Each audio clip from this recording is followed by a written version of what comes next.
Hello welcome to my mini vlog. म र मेरो जेठानी चाहिँ हामी मूल घर जाँदैछौँ सिटी नखाको पूजाको लागि। मूल घरमा पुग्दाखेरि चाहिँ काकीले रोटी पकाउँदै हुनुहुँदो रहेछ अनि यहाँ आमाले पूजा गर्दै हुनुहुन्छ।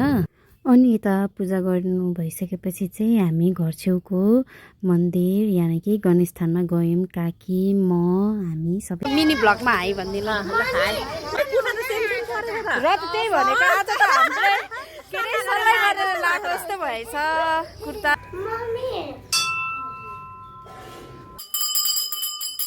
त्यसपछि चाहिँ काकीले हामी सबैजनालाई टिका लगाइदिनु भयो अनि त्यसपछि हामी घरतर्फ लाग्यौँ। घरमा चाहिँ काकीको कुरा सुन्नु है त। बिहान उठेदेखिको मेहनत गर्नेको चाहिँ आउनु पर्यो भनेको। उही दामी बारा बन्दैछ। फाइनली हाम्रो यो चाहिँ लास्ट एउटा बारा बन्दैछ है। फाइनली दिएका छ। यो पकाएको 3 घण्टा भयो। 3 घण्टा सक्यो। यो चाहिँ सबै मैले बनाएको है।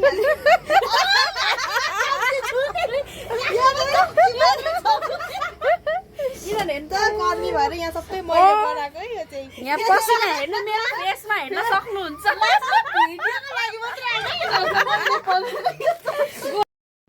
त्यसपछि चाहिँ हामी सबैजना घरको परिवार सबैजना चाहिँ डाँडामा गयौँ पूजाको लागि। यो सिटी नखा पूजा चाहिँ यस्तो घरदेखि बाहिर नै हुँदो रहेछ नि त।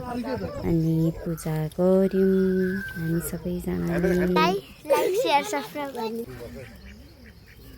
प्रसाद खान आउनुहोस् है सिटी नखाको सबैजना। मिठो मिठो प्रसादी खानुहोस् त। स्प्राइट खाए ल। मन पनि खानु एकचोटि। हड्डी खाएको ल। शान्ति काकी हेर्नु ल। यो चाहिँ तारा रोटी अनि यो चाहिँ जुन चाहिँ खाइसकेको बारा र तारा। धेरै पछि यसरी परिवारसँग बसेर खायौँ रमाइलो गऱ्यौँ। अनि त्यसपछि चाहिँ हामी टाइगर हिल तर्फ लाग्यौँ सबैजना परिवार।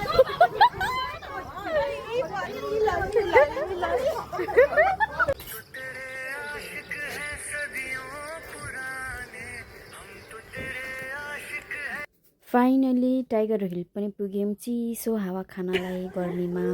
कुल गाइस बना लीजिए बॉडी ब्लॉगर वाली काकी सुनुमाया अनि त्यसरी दिदी अनि त्यसरी निनी अनि ब्लगर वालीको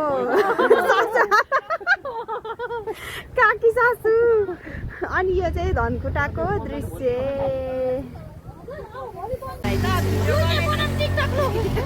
त्यहाँको चिसो हावा खाएपछि चाहिँ हामी सबैजना डम्पिङ साइडको फुलबारीतर्फ लाग्यौँ। म त आएकै थिइनँ नि।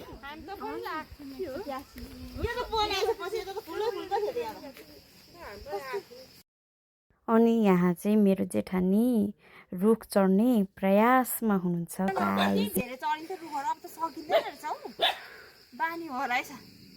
अनि एकछिन बस्यौँ रमाइलो गऱ्यौँ फोटो खिच्यौँ टिकटक बनायौँ अनि त्यसपछि घरतर्फ लाग्यौँ। Bye thank you for watching guys.